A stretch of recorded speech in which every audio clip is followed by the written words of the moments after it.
Welcome to the MacMillan Report. I'm Marilyn Wilkes, your host, and our guest is Alan Mikhail, a professor of history at Yale University. He is an historian of the early modern Muslim world, the Ottoman Empire, and Egypt. His work concentrates on topics in the history of empires and environmental history, and he is among the small handful of historians working in the field of Middle East environmental history. Professor Mikhail is the author of Nature and Empire in Ottoman Egypt and Environmental History, which won the Roger Owen Book Award from the Middle East Studies Association, the Gustav Ranis International Book Prize from the MacMillan Center, as well as Yale's Samuel and Ronnie Heyman Prize.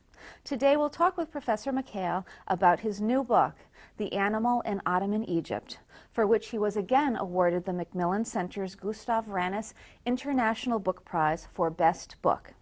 Welcome, Professor Mikhail. Thank you very much for having me. So, let's talk about your book. What led you to write it?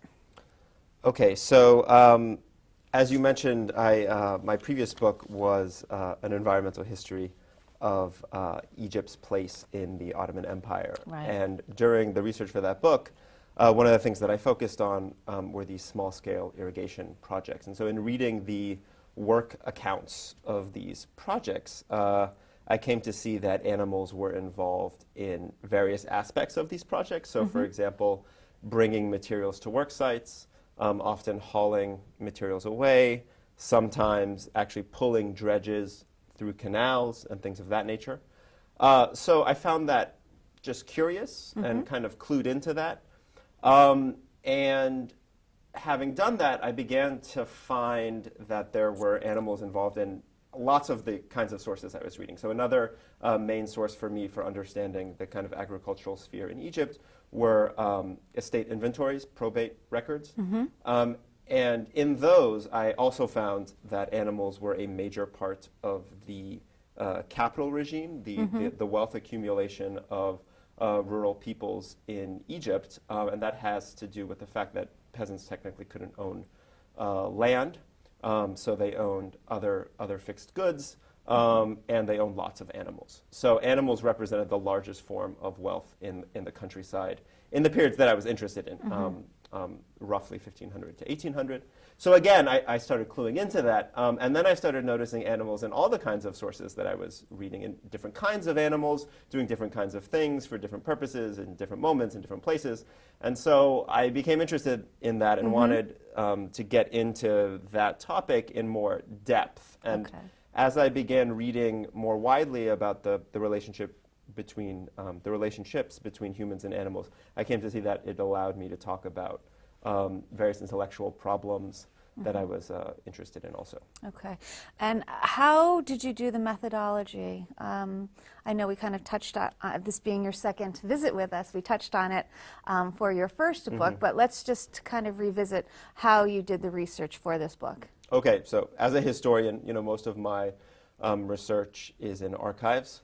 So I'm, in the most general level, interested in Egypt's place in the Ottoman Empire. So that means two main source bases for me, archival source bases. One in Istanbul, which was the capital of the Ottoman Empire, and houses the kind of central state archives, if you like, for the Ottoman Empire. So all the imperial orders that went out, communications between various provinces and the imperial center, matters of empire, if you like.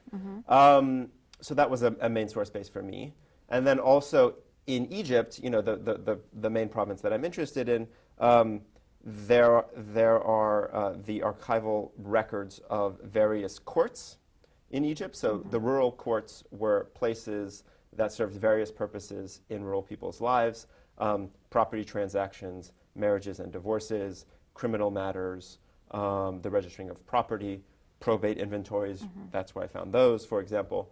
So that was that lens was very important for me for seeing what was going on the ground in Egypt. So these two source bases together, both the kind of imperial perspective and the story of the relationship between Egypt and the rest of the Ottoman Empire that I got from Istanbul, and then the kind of rural, on the ground, if you like, day-to-day affairs of rural peoples that I got from the court records in Egypt, allowed me to think about how these kind of small-scale affairs that had to do with the ownership of animals or labor matters, how that fit into an imperial framework.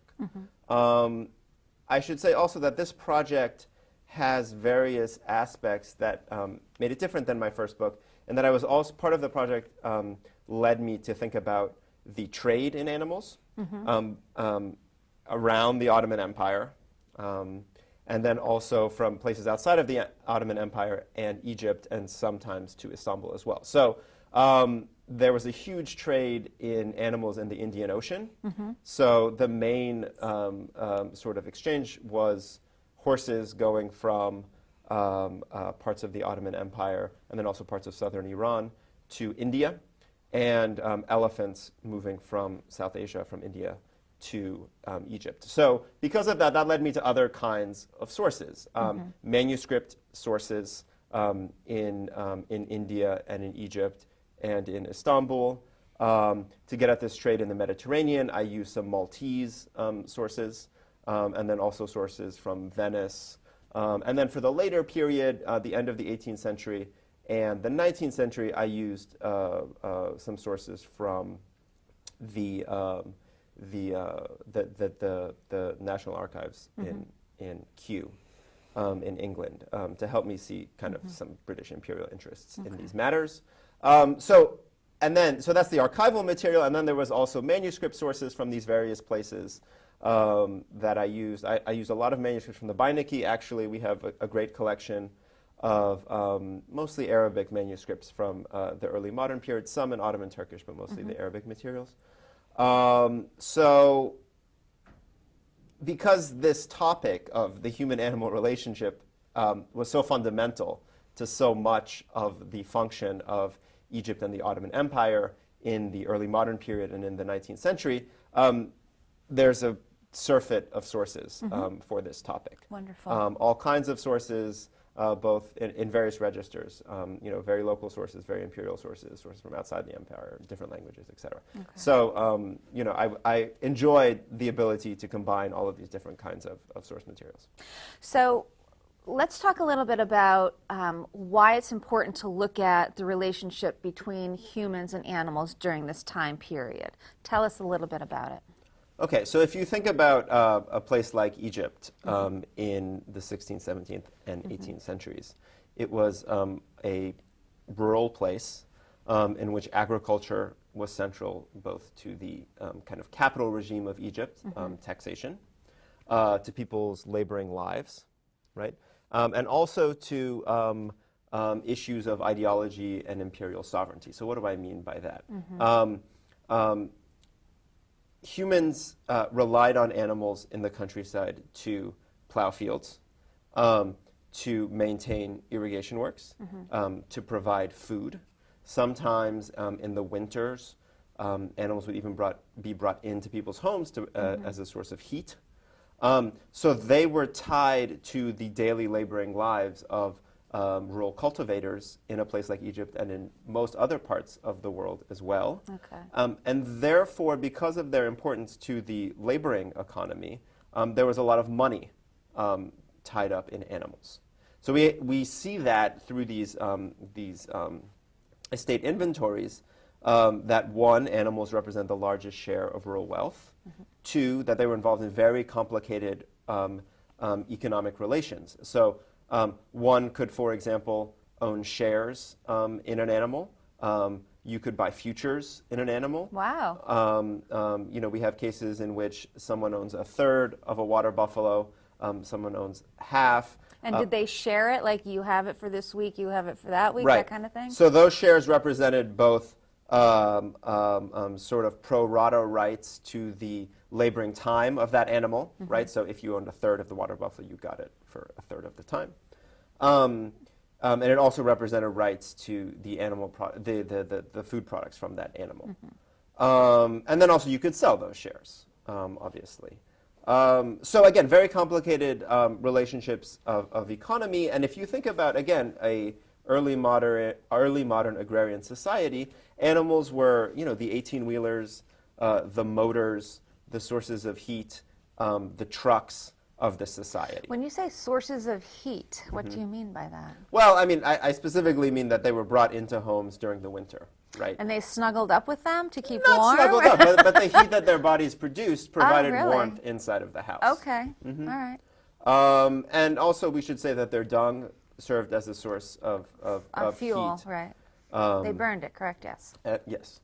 So, so we see, for example, that some of the most basic aspects of the Ottoman economy were built around the widespread presence of animals. So, what is known as the çift in Turkish is the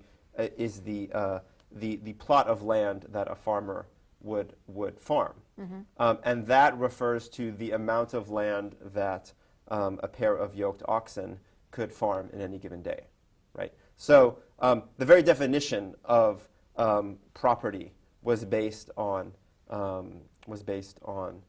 labor of animals. We see it also in things like roads are often defined as having to be wide enough to allow the passage of animals going on either side, right?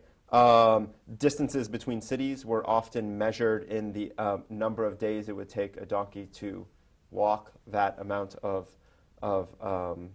that length. So those are just in the countryside. It's also important to look at, and I should say that those are laboring animals, right? So donkeys, water buffaloes. If we look at a different class of animals and a different sort of class of society, we see that, for example, for the Ottoman sultans, right, for the ruling elite of the empire, animals also played a very important role in terms of ideology, and then also in terms of, if you like, king-making. So, for example, hunting, right, is very important to the training of the proper sovereign, right? Okay. It was thought that lessons of bravery, of perseverance, of humility could be learned through the act of hunting. Okay. And this is a very, very old tradition in multiple cultural spheres, right? So, you know, from China in Central Asia, for kings in Europe, etc., hunting was a very important part of sort of making of a king, or in this case, a sultan.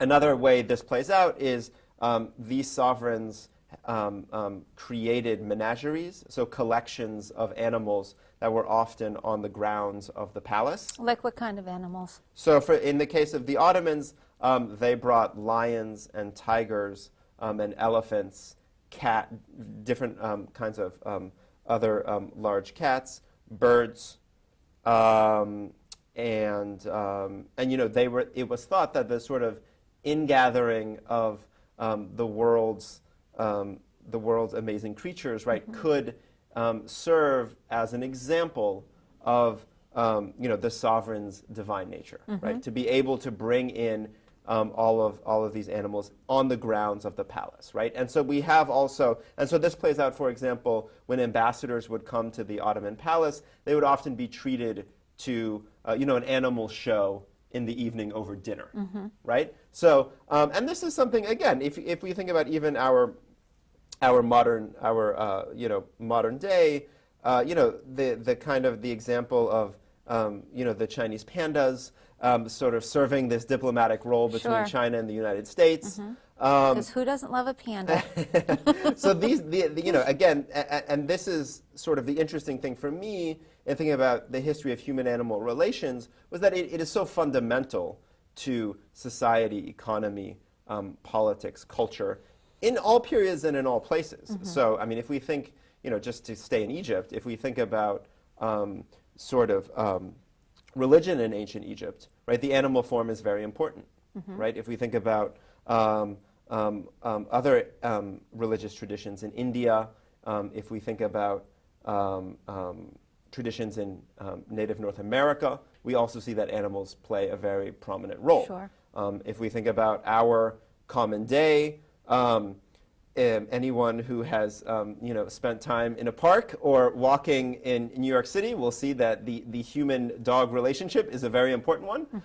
You know, it's a billion-dollar industry. Yes. If we think about something like meat production in the United States, all of these things, we'll see that you know, humans and animals have been locked into these very important and mutually constitutive relationships in all places and in all times. So, I did a very small slice of this, in my own area of expertise, which was the Ottoman Empire in Egypt in the early modern period.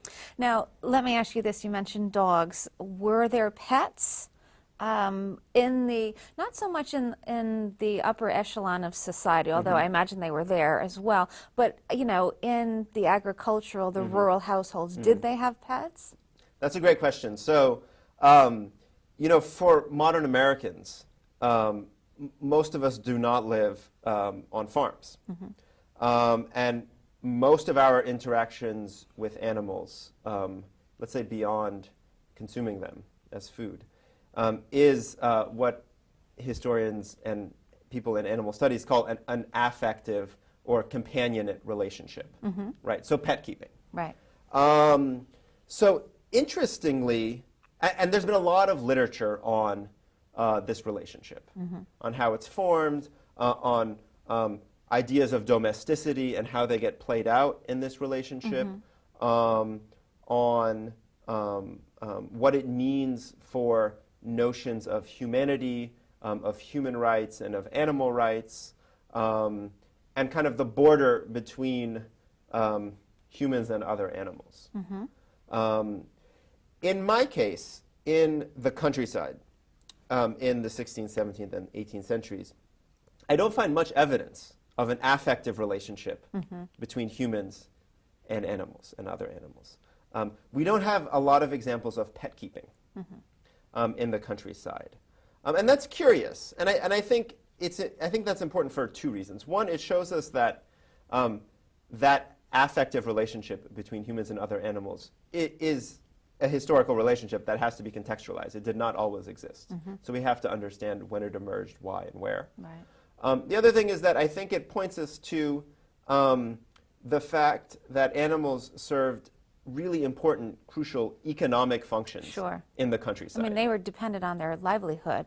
Exactly, and animal labor. Right. And so that was one of the things, that's one of the ways that my work sort of diverges from some of the other work on human-animal relations that really focus on these affective relationships, and then also kind of the philosophical implications of thinking about animals as historical subjects. I was really interested in this book in the kind of productive laboring and economic functions of animals. That said, dogs do play a role in my book, a big role. So I have 2 chapters on dogs. So tell us about the dogs. Okay, so... Unless it's going to make me cry. No. It's a good story. Well, it's a good and bad story. So the first thing to say is that it's very common, sort of the commonplace thing that you hear is that in Muslim societies, in Islam, dogs are considered ritually impure. Right. Okay. So that's wrong. When you read even from the time of the Prophet himself, so there's a body of literature that is a collection of the sayings and doings of the Prophet as related by his companions. Okay, so if you read, and this is a very important body of literature in the scholarship on the history of Islam. If you read even that body of literature, there are some accounts that say the Prophet himself prayed in the presence of dogs. Some of his companions kept dogs. That actually, if a Muslim saw a dog while praying, it would not invalidate his or her prayer. And there are accounts that contradict that. But the important thing to say is that it's a mixed bag. It's not all bad. Right. It's not all good, but it's also not all bad. Okay? So that's the first point to make. Moving on from the times of the Prophet, so thinking about literature produced between the 10th and the 12th century about dogs, we have lots of accounts about the wonderful attributes of dogs. Their loyalty, their trustworthiness, dogs sacrificing to save humans, their productive functions for controlling herds, for providing security in cities. So again, a very positive take on the presence of dogs in society, and very little actually about their impurity or that they're a negative presence in society. They also served a very productive function in major cities in the Middle East, and some of the oldest cities in the world are in the Middle East. And the main productive function that they served beyond security was consuming garbage. So they actually served a sort of public health and hygiene function by eating garbage in the cities. Right. And we see this in other cities around the world in various periods of dogs and other animals consuming garbage in cities. So in New York City in the 19th century, for example, hogs were very important for keeping streets clean. Interesting. And so in the Ottoman period, for example, in Cairo and in Istanbul and in other cities, we have accounts of Ottoman authorities in cities actually putting out food for dogs, providing water troughs for them, court cases of punishing people who committed violence against dogs. So again, a recognition that dogs played an integral role in human societies and that that role was important and had to be supported. So that's the good part of the story. There is a transition in this relationship between humans and dogs in specific, in that in the early 19th century, various processes came to change this relationship. One of them was increasing urbanization and increasing urban populations. So there was I'm thinking about Cairo in specific here. There was a pressure placed on space inside the city, and as part of that, garbage was moved outside of the city. Okay. As part of this process, the second thing that sort of reinforced this change in the human-dog relationship was changing ideas about disease and where disease came from. So the early 19th century in Cairo, this is the period in which we begin to see ideas that disease came from rotting entities that produced this bad air, right? And that breathing that air would cause one to get sick. So these rotting entities included garbage. They could be dank ponds, swampy areas, rotting flesh. This is also a moment in which cemeteries are moved outside of Cairo. So moving the garbage mounds outside of the city meant that the sort of integral role that dogs played of consuming this garbage was no longer exigent. There was no longer a need for dogs inside the city to consume this garbage because the garbage had been moved outside of the city, and those former places were now made into homes and businesses and other things. And so this means that also in this period there's a shift towards a different solution to the problem of urban sanitation and garbage collection, in that there were certain urban populations of humans who became the main garbage collectors in Cairo in this period. So a kind of, if you like, replacement of the former laboring role of dogs in taking care of garbage inside the city, moving from dogs to humans. Right. Okay. So in doing your research, did you find anything that was particularly surprising that you weren't anticipating? Well, I mean, I think just the sheer sort of presence of different classes of animals, and we've barely touched on the third class of animals that I was interested in, charismatic megafauna, which were the lions and tigers and elephants and giraffes and things that were a part of sovereignty and the hunt and those sorts of things. So I was just sort of really impressed with the sheer amount of archival material about animals. I mean, this is not a topic that has been worked on very much in Ottoman history and in the Middle East. I mean, there are some important works, but for the most part, this topic has been ignored. But when you start reading the sources, you realize that there's just an enormous amount of material on this topic, and I only scratched the surface. I mean, there are various things that there's just too much for one person to undertake. And I think, and one of the points that I made in the book is that this should not be a surprise to us, given the centrality of animals to all these laboring and economic and social and political functions that I've gotten into, and that we should take this relationship seriously because it's of enormous historical importance. So I think that was sort of the main thing Right. that surprised me in doing the research. Okay, so basically, what do you conclude in the book? Okay, so the main thing that I want readers to take away from the book is to understand that the human-animal relationship is historically contingent, and that it changed over time. And the specific change that I'm interested in tracking over the course of my book is a transition around the turn of the 19th century, so roughly from, let's say, 1750 to 1850. And this is a transition in the human-animal relationship, and it's a transition in the kind of economic history and political history of Egypt's place in the Ottoman Empire. And this is a function of a more global transition that lots of societies are undertaking. And this has usually been glossed as something like commercialization, or the age of revolutions, capitalism. And so those kinds of transitions are also happening in Egypt.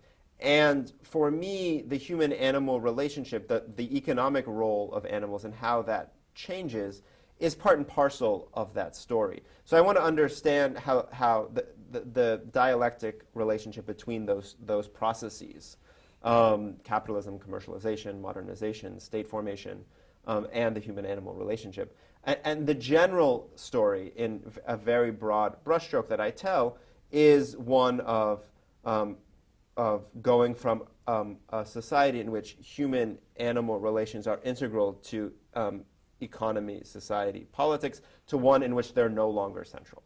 One in which animals are no longer the major motoring force of society, right? A world in which dogs are no longer the main means of public hygiene in urban societies. A world in which these charismatic megafauna are used in very different ways. And that story is one of the emergence of the zoo as an institution, and kind of the modern trade in animals, which again is big business, and continues to this day. So again, going from a world in which there's kind of an integral relationship between humans and animals in all these different spheres, into one in which animals are still integral, but in which they are no longer at the center of society and become marginalized in various kinds of ways. And so what are the economic, political, and social implications of that marginalization? Very good. Fascinating, actually. Thank you so much for being here today with us and sharing some of your work. Thank you. For more information about Professor Mikhail and his work, please visit our website at yale.edu/MacMillan Report. Be sure to join us again for another episode of the MacMillan Report, made possible through funding from the Whitney and Betty MacMillan Center for International and Area Studies at Yale.